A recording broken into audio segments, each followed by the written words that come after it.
आज सकाळी सकाळी काहीसं असं वातावरण होतं. काळेभोर ढग आणि त्यातून डोकावणारा सूर्य.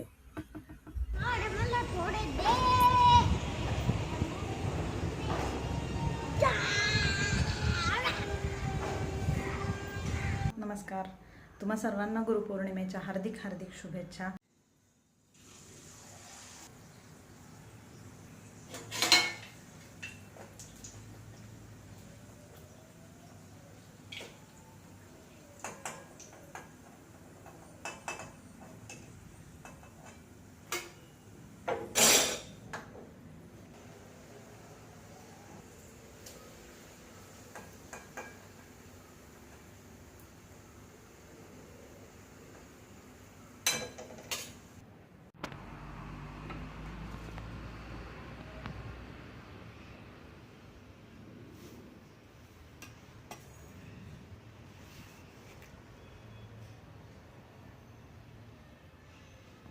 आणि आत्ता माझा इथे नैवेद्य तयार झालेला आहे. नैवेद्याला केले आहे मी बटाट्याची भाजी, पुरी, राजगिऱ्याचा लाडू आणि श्रीखंड. तर बटाट्याची भाजी, पुरी आणि श्रीखंडच फक्त, पण राजगिऱ्याचा लाडू एक 3 वस्तू ठेवू नये म्हणून मी एक एक्स्ट्रा वस्तू ठेवली.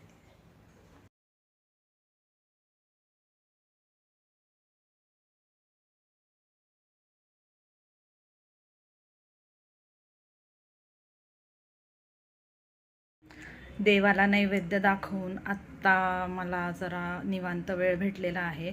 आणि काल जरा घाईगडबडीचाच दिवस असल्यामुळे मला काही बाजारात जाणं झालंच नाही. त्यामुळे मी ब्लिंकिटवरून काही भाज्या ऑर्डर केल्या आहेत. आता त्या निवडायला घेते. आणि किती पण आपण म्हटलं ना, आता काम संपलं आहे आणि आता जरा निवांत बसू, तर असं कधी होतच नाही, शक्यच नाही. काही ना काहीतरी तर काम असतंच जे तुमची वाट पाहत असतं.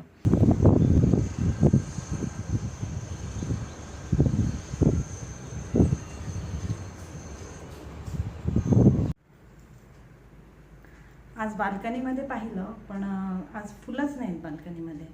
मग विचार केला की खाली जाऊन बघूयात, काही फुलं मिळाली तर ठीकच आहे. पण जर खालीही नाही मिळाली फुलं तर मग पर्याय नाही, बाहेर जावंच लागेल आणि बाहेरून फुलं आणावीच लागतील.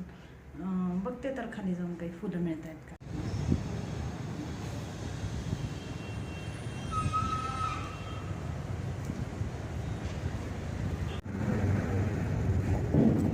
हे बघ, ही माती कशी आहे? सॉफ्ट आहे. आणि ही माती कशी आहे? कडक आहे. तर मग तुला तेच सांगते मी की अर्थवर्म म्हणजे गांडूळ आणि मुंग्या, कळलं का तुला? असं काम करतात. त्याच्यामुळे सॉफ्ट असते का? अशी माती मोकळी करतात त्या. खाली मला छान टवटवीत अशी 2 गोकर्णाची फुलं मिळाली आणि 1 पारिजाताचं पण फुल मिळालं. ती आणून मी देवाला पाहिली.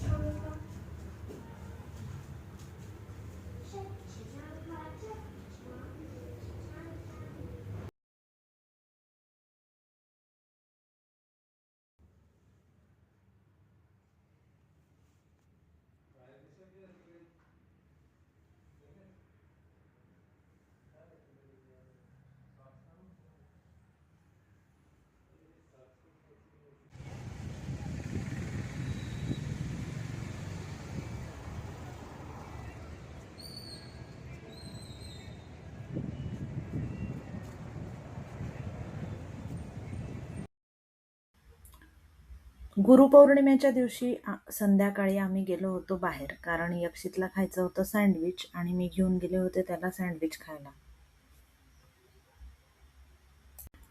रोज रोज स्वतःच्याच हाताने बनवून तेच खाऊन कंटाळा येत असल्यामुळे कधीतरी असं बाहेर जाऊन पण खावंसं वाटतं. आणि म्हणून कधी कधी मी घेऊन जात असते बाहेर. थोडी तब्येत बरी नसल्यामुळे हा व्लॉग जरा उशिरा टाकते आहे. व्हिडिओ आवडला असेल तर नक्की लाईक, शेअर, सबस्क्राईब करा.